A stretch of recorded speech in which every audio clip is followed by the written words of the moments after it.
Hi again and welcome to my channel. So today I want to talk to you about understanding and knowing who your audience is when you want to communicate with them. See, depending on my audience, I need to change the way that I speak. If I'm talking to a bunch of teenagers, the words I use, the way I speak, the examples I give has to change as against if I'm talking to a group of senior leaders. What they want, the examples that they would relate to is definitely different. So we need to know who our audience is. So let's discuss, how do we know who our audience is? How can we figure out who our audience is? How can we give our audience what they want? What do we want from our audience? And finally, by the end of your communication, by the end of your talk, your speech, your presentation, what do you want your audience to do? So let's start trying to figure out who is our audience. So a very important question to ask is WIIFM. What's in it for me? That's not what's in it for me, Sanjeev, who's speaking to you, or what's in it for you who are speaking to your audience, but it's from the audience's perspective. What's in it for me means what's in it for the audience. Each individual in the audience is always thinking, why should I listen to you? Now you are watching this video and are thinking, why should I listen to Sanjeev? So I need to know what is the value I'm going to give you. I need to know what are you looking for? What's in it for you? So when I say what's in it for me, it means what's in it for you from your perspective. Because each of you are thinking, what's in it for me? So we know we need to always think, it's not about me as the communicator. If I'm doing this video, it's not about me at all. It's about you. What is the value I can give you? What are you searching for? How can I help you? What do you want? And that's really important. So try to figure out what is your audience looking for, because they're always thinking, what's in it for me? And if you can answer that question, they're going to be with us. Yeah? Because after listening for a couple of minutes, if they figure out, no, I'm not getting any value from this video. So what's in it for me? Nothing. Let's leave. So we have to give them value, isn't it? We have to give them value. What are the audience's expectations connected to what's in it for me? What are they looking for? What do they want? How can we help them? So it's all connected. What's in it for me? How much of knowledge does your audience have about this subject? So if you're talking to an expert on the subject, we don't need to give that expert a lot of background information. We might need to just say, how is our product or service different to what else is in the market? But if you're talking to a novice in the area, we might have to explain what this technology is about. How does it work? Yeah, give them some more information about background, about the foundation, because otherwise they may not understand. So we need to know what kind of knowledge our audience has about the topic that we are speaking about. So that's also very important. What knowledge does your audience have about the topic that you're speaking on? So how can I pitch? There was a time when I was actually doing teaching at an MBA class, Master of Business Administration, for one of the top universities in Colombo, and I had a tough job. So I was actually teaching an IT subject. In this class, we had about 100 students. There were some who were IT professionals, right? Obviously, whatever I was teaching them, most of what I was teaching, they knew, right? Because this was an IT subject related to management, but some technical aspects as well. Of course, in that class were also HR professionals, finance professionals, marketing and sales professionals who knew very little about IT and very little about technology. So where do I pitch? That became extremely difficult. If I pitch so that the IT guys actually got some value from what I was telling, most of the marketing, sales, HR guys would be totally lost. They wouldn't understand a word of what I'm saying. And then if I brought it down, I simplified it so that the HR guys would understand, the IT guys would feel bored, saying, I already know this. So it became actually quite tough because the knowledge of people in the audience was quite different. This doesn't always happen, but yeah, sometimes it happens as well. So knowing the knowledge becomes extremely important. If it's a one-on-one conversation, that's far easier to figure out because it's just one person. Even if it's a group of sales professionals, that's fine. Even if it's 100 sales professionals, that's fine, because their knowledge would be more or less the same. So knowing the knowledge of your audience becomes important.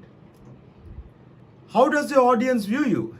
What is their attitude towards you? Do they have a positive attitude towards you? In that case, they're more likely to listen to your message, more likely to want to gain something, more likely to want to learn. If they have a negative attitude towards you, well, they're already thinking, I don't think Sanjeev can give me some value. I listened to the last video, I didn't really get too much from this. Why should I listen to this? I already am starting with a negative attitude about Sanjeev. Then that's not going to really help. It's going to be very difficult to get across to the audience. But good to know. Now, if I have already spoken to a client, and the last time I spoke to him, he was disappointed with my product or my service. Now I'm going to speak to him again. So what's the background here? He's already disappointed in me. What's the attitude he has towards me? It's a negative attitude. So I need to start knowing that and trying to figure out, okay, he's already started with a negative attitude. How do I change this? How do I turn it around? How do I change his perception from negative to positive? And one way I can do that is I can figure out, okay, what happened in the past? Why was he upset? What did I do? What did I not do? How did I let him down? What happened with the product or service? Maybe it was not my fault at all. Maybe it was just perception. But I need to know that. And when I go for this next conversation, I need to start there and say, Mr. Fernando, I'm extremely sorry about what happened. I know you're upset about this. We have solved the problem, or we will give you definitely a better service, or we will give you a price reduction on this, to make up for your being upset with us in the past, and try to turn that around. Sometimes ignoring the fact that he is upset with us, he has a negative attitude, is not going to help at all. Sometimes, actually lots of times, if we have messed up, our client just wants us to say, I'm sorry.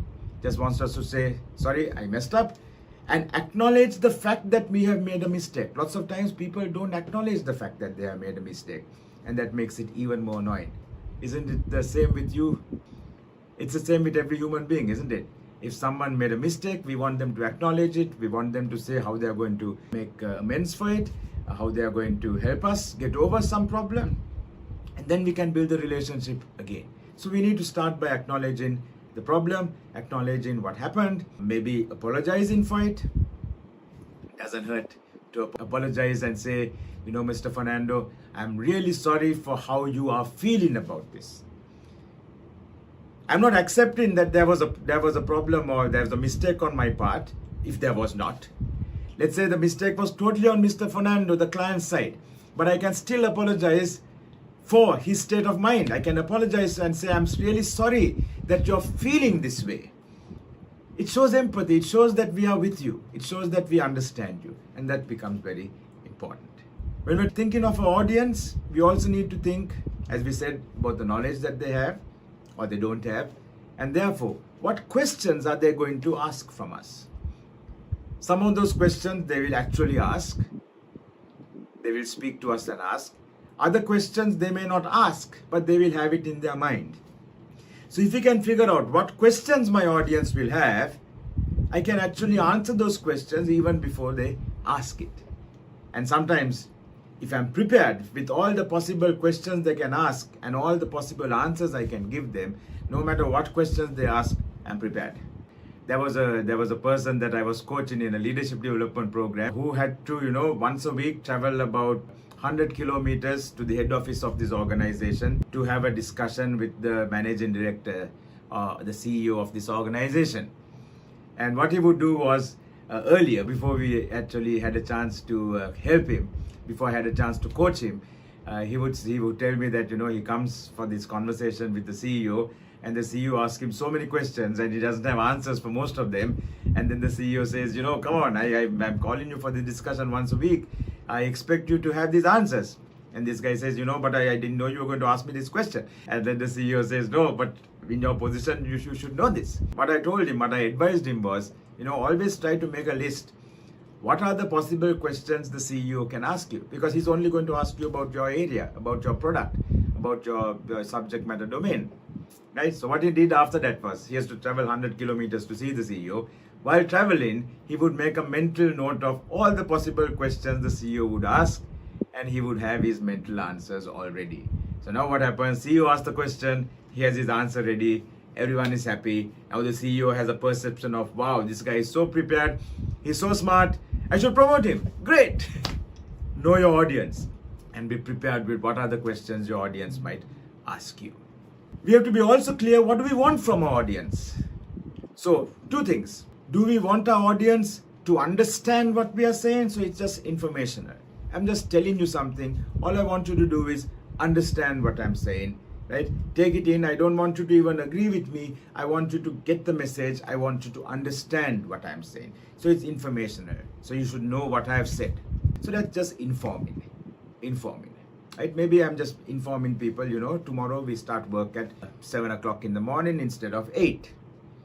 Now I know some people may not like it, but the purpose of this message is not to convince you that you should like this. It's purely to inform you tomorrow we start work at 7 o'clock in the morning. So that's purely informational then. I just want you to understand the message. So that's one way. We could also want our audience to think in a different way, to believe something different, or to do something different. So three things. We might want our audience to think differently, to believe something different than what they do right now. So I want to change their belief.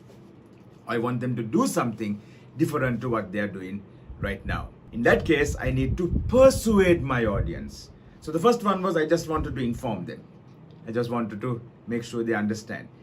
The next three, think, believe, and do, I need to persuade, because otherwise they're not going to think differently or believe differently or do something that I'm asking them to do. So I need to persuade. I need to persuade my audience.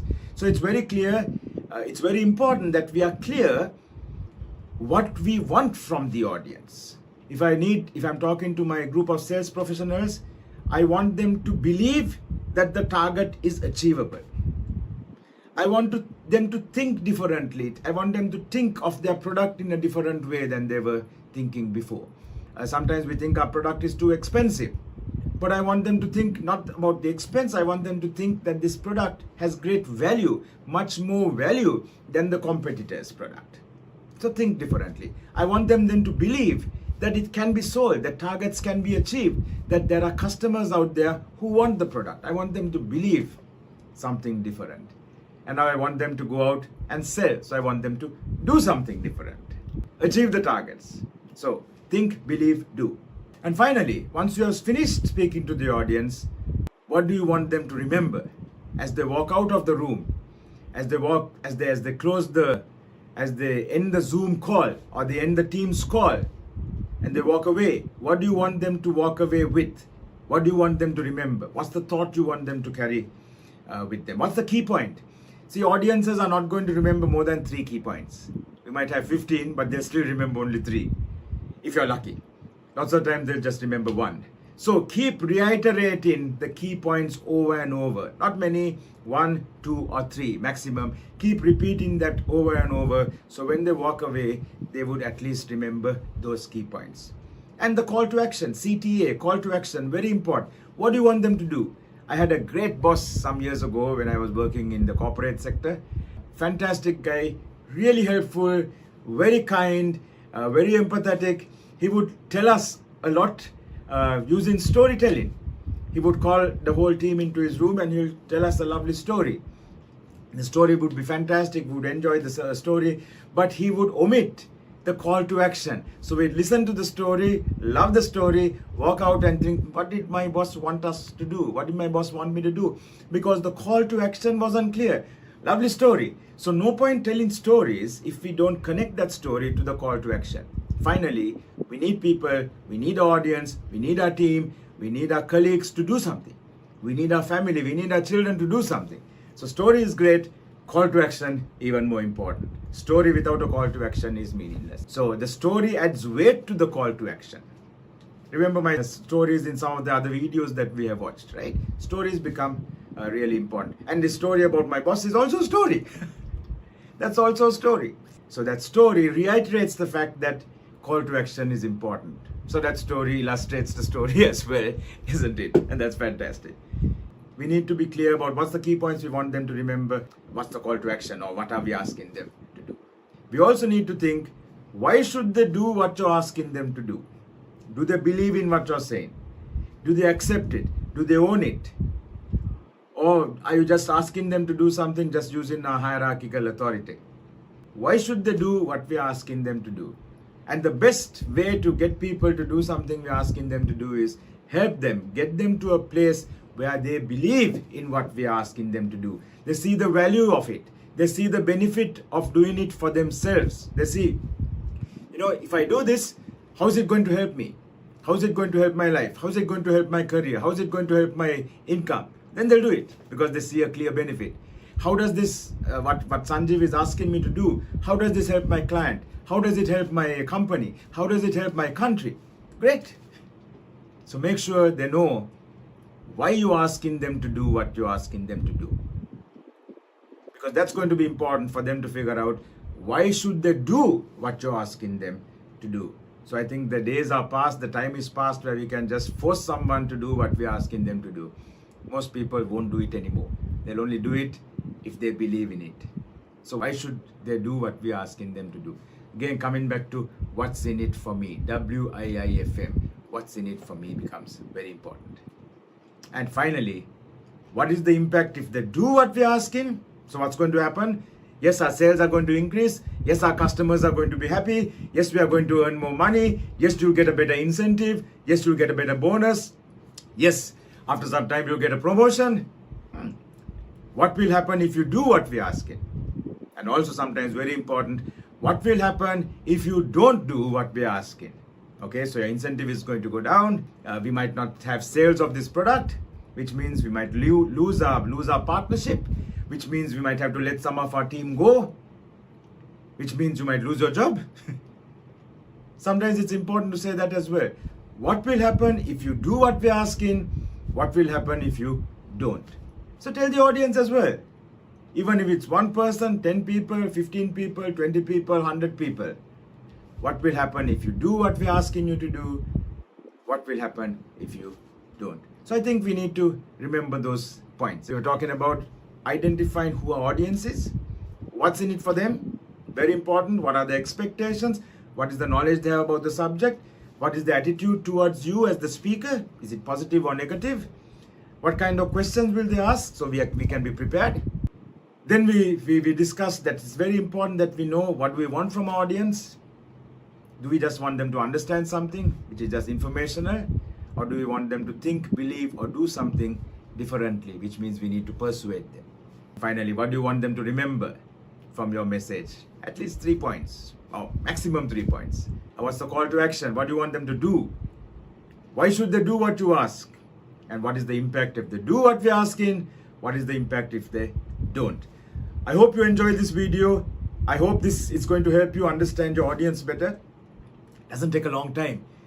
Before your next presentation, before your next customer meeting, just take a few minutes, take 5 minutes, take 10 minutes, and think about, just jot down what do you know about your audience. It will help you to prepare. It will help you to get a better impact from the communication that you're going to make.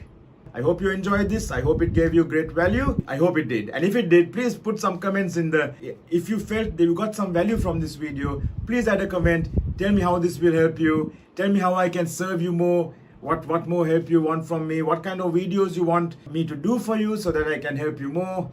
And if you haven't done it already, please do subscribe to this channel if you feel you're getting value.